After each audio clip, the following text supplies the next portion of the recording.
అలాగే ఇప్పుడు ఈ మూవీ కూడా ఒక రియల్ ఇన్సిడెంట్కి బేస్ అయిన మూవీయే. Guys welcome back to the channel cine review with S team. ఈరోజు మనం చూడబోయే రివ్యూ వచ్చేసి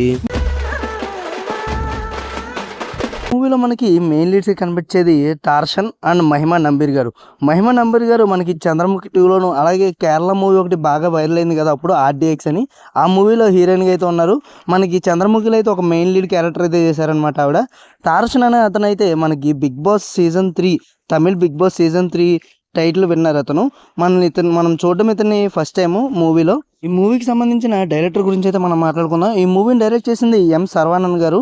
ఈయన అంతకు ముందు చేసిన మూవీస్ చూసుకుంటే మన తెలుగులో డబ్ అయిన జర్నీ మూవీని డైరెక్ట్ చేసింది ఈయన. ఇది తమిళ్లో జర్నీ మూవీ అయితే ఒక క్లీన్ సూపర్ హిట్ అనమాట.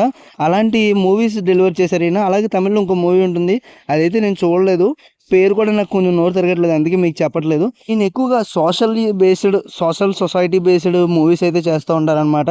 ఆయనకి రియల్ ఇన్సిడెంట్స్ మీద మూవీస్ తీయడం, అవి చాలా రియలిస్టిక్గా తీయడం బాగా వచ్చు. చాలా బాగా తీస్తారు మూవీస్ కూడా, చాలా బాగుంటాయి. అలాగే ఇప్పుడు ఈ మూవీ కూడా ఒక రియల్ ఇన్సిడెంట్కి బేస్ అయిన మూవీయే. కొల్లు హిల్స్ అని చెప్పి మన డైరెక్టర్ గారు వెళ్ళినప్పుడు ఆయన ఫేస్ చేసిన ఒక ఇన్సిడెంట్ని ఒక స్క్రిప్ట్ కింద రాసి ఒక మూవీ కింద డైరెక్ట్ చేశారనమాట. ఇది కూడా ఒక రియల్ ఇన్సిడెంట్, కొల్లు హిల్స్లో జరిగిన ఇన్సిడెంట్ని మనకి ఇక్కడైతే చూపించారు ఈ మూవీ మొత్తం మీద. లేట్ చేయకుండా రివ్యూలోకి అయితే వెళ్ళిపోదాం. రివ్యూలోకి వెళ్ళే ముందు మీరు కనుక మా ఛానల్ కొత్తగా వస్తే ఖచ్చితంగా మా ఛానల్ సబ్స్క్రైబ్ చేసుకుని పక్కన ఉన్న గంట సింబల్ని ఆన్లో పెట్టుకోండి. అలాగే మా వీడియోని 10 మందికి అయితే షేర్ చేయండి. ఎవరైతే ఈ మూవీ చూడాలనుకున్నారో వాళ్ళకి రివ్యూ అయితే యూజ్ అవుతుంది కదా. మూవీ మనకి అమెజాన్ ప్రైమ్లో తెలుగులో అయితే స్ట్రీమ్ అవుతుంది. ఈ మూవీ స్టార్టింగే మనకి ఓపెనింగ్ ఒక హిల్ చూపిస్తాడు. ఆ హిల్స్లో ఒక విలేజ్ అయితే ఉంటుంది. ఆ విలేజ్లో ఫస్ట్ సీన్ ఏంటంటే మనకి ఒక అమ్మాయి అయితే సూసైడ్ అయితే చేసుకుంటుంది. ఆ సూసైడ్ చేసుకున్న తర్వాత తన హాస్పిటల్కి తీసుకెళ్లే లోపే దారిలో అయితే చనిపోతుంది. ఏం చెప్తారంటే మీరు లేట్గా తీసుకురావడం వల్ల నేనైతే కాపాడలేకపోయాను. దీన్ని బట్టి మనకి ఏమర్థమవుతుందంటే స్టోరీ లైన్ ప్రకారం అక్కడ హాస్పిటల్ అయితే లేదని చెప్పి మనకి అక్కడ వాతావరణాన్ని అయితే మనకైతే అలవాటు చేస్తారు డైరెక్టర్. ఆ తర్వాత మనకి ఏం జరిగిద్దంటే వీళ్ళు విలేజ్ గ్రూప్ ఆఫ్ పీపుల్ ఏం చేస్తారంటే అక్కడి నుంచి RTC బస్ కదలనివ్వకుండా కలెక్టర్ వచ్చేదాకా అక్కడే ఉంటారనమాట. అలా కూర్చుంటారు 2 రోజులైనా. ఇంకా కొన్ని రోజులకి కలెక్టర్ వచ్చి నేను ఎవరిని పంపించినా డాక్టర్ ఎవరు ఉండాలనుకుంటలేదమ్మా మీ ఊర్లో, ఎందుకంటే వసతులు ఏమి ఉండవు అక్కడ, వాళ్ళందరూ చదువుకునేది డబ్బు కోసమే, ఆ డబ్బు సంపాదించడం కోసమే డాక్టర్లు అందరూ ఇప్పుడు ఉంటున్నారు బయట అని ఒక మాట అయితే చెప్తారు. నేను నా ఇన్ఫ్లుయెన్స్ ఉపయోగించి ఒక డాక్టర్ని అయితే సెట్ చేస్తాను, మీకు వాళ్ళు వెళ్ళకుండా చూసుకోవాల్సిన బాధ్యత అయితే మీదే అంటారు. ఆ తర్వాత కలెక్టర్ ఇచ్చిన మాట ప్రకారం డాక్టర్ని పంపించాడా లేదా, డాక్టర్ వెళ్ళకుండా వీళ్ళు ఎలా చూసుకున్నారు అనేది మొత్తం మనం మూవీలో అయితే చూడాలి.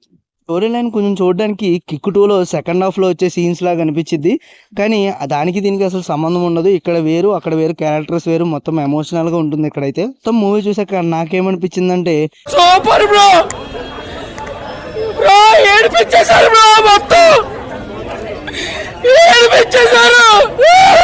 మనకి డ్రామా ఇష్టపడే వాళ్ళకైతే ఈ మూవీ అయితే సూట్ అవుతుంది. అంతేగాని యాక్షన్, లవ్ స్టోరీస్, అలాగే రొమాన్స్ అవన్నీ ఇష్టపడే వాళ్ళకైతే ఈ మూవీ అయితే ఎక్కదనమాట. ఎందుకంటే ఇది కేవలం డ్రామా అండ్ రియలిస్టిక్గా ఉంటుంది, బాగా రియలిస్టిక్గా ఉంటుంది. అసలు నాకైతే ఈ మూవీ ఒక గుడ్ మూవీ అనే చెప్పచ్చు. ఒక నేనైతే ఎమోషనల్ కూడా క్లైమాక్స్ దగ్గర బాగుంటుంది. అసలు ఎక్స్పెక్ట్ చేయం క్లైమాక్స్, మనకి ఎడ్జ్ వరకు కూర్చోబెడతాడు. క్లైమాక్స్ వరకు అసలు డాక్టర్ ఊర్లో ఉంటారా, వెళ్ళిపోతారా, వీళ్ళు అలా మేనేజ్ చేస్తారా లేదా అనేది ఎడ్జ్లో కూర్చోబెడతారు మనల్ని. పాజిటివ్స్ మాట్లాడుకుంటే హీరోయిన్ యాక్టింగ్, అలాగే హీరో యాక్టింగ్, మిగతా క్యారెక్టర్స్ యొక్క యాక్టింగ్ అన్నీ బాగున్నాయి. నెగిటివ్స్ విషయానికి వచ్చేస్తే మనకి యాక్సిడెంట్ జరగడం, మళ్ళీ డాక్టర్ అమ్మ కాపాడడం, అవన్నీ చూడడానికి రొటీన్ అయిపోతాయి అనమాట. కంటిన్యూగా రావడం, అదే జరగడం, అలా జరగడం వల్ల మనకి ఏమనిపించింది అంటే కొంచెం బోర్ ఫీల్ అవుతాం. తర్వాత మళ్ళీ ఎంగేజింగ్ సీన్స్ అయితే వస్తాయి. మూవీకి నా రేటింగ్ వచ్చేసి 2.5 అవుట్ ఆఫ్ 5. ఈ మూవీ చూసాక మీకేమనిపించింది, అలాగే మీరే ఎంత రేటింగ్ ఇస్తారనేది కింద అయితే కామెంట్ చేయండి, మాకు కామన్గా ఉన్న బాక్స్లో. అలాగే మీకు రివ్యూ నచ్చినట్లయితే ఖచ్చితంగా మా వీడియోని లైక్ చేసి మా ఛానల్ సబ్స్క్రైబ్ చేసుకుని పక్కన ఉన్న గంట సింబల్ని ఆన్లో పెట్టుకోండి. అలాగే మా ఇన్స్టాగ్రామ్ పేజ్ను కూడా ఫాలో అవ్వండి, కింద డిస్క్రిప్షన్లో లింక్ అయితే ఇచ్చాం. అలాగే ఈ రివ్యూని కూడా కొంతమందికి అయితే షేర్ చేయండి, ఎవరైతే మూవీ లవర్స్ ఉన్నారో మీ గ్యాంగ్లో వాళ్ళకైతే షేర్ చేయండి, వాళ్ళకైతే యూజ్ అవుతుంది కదా. Thank you for watching.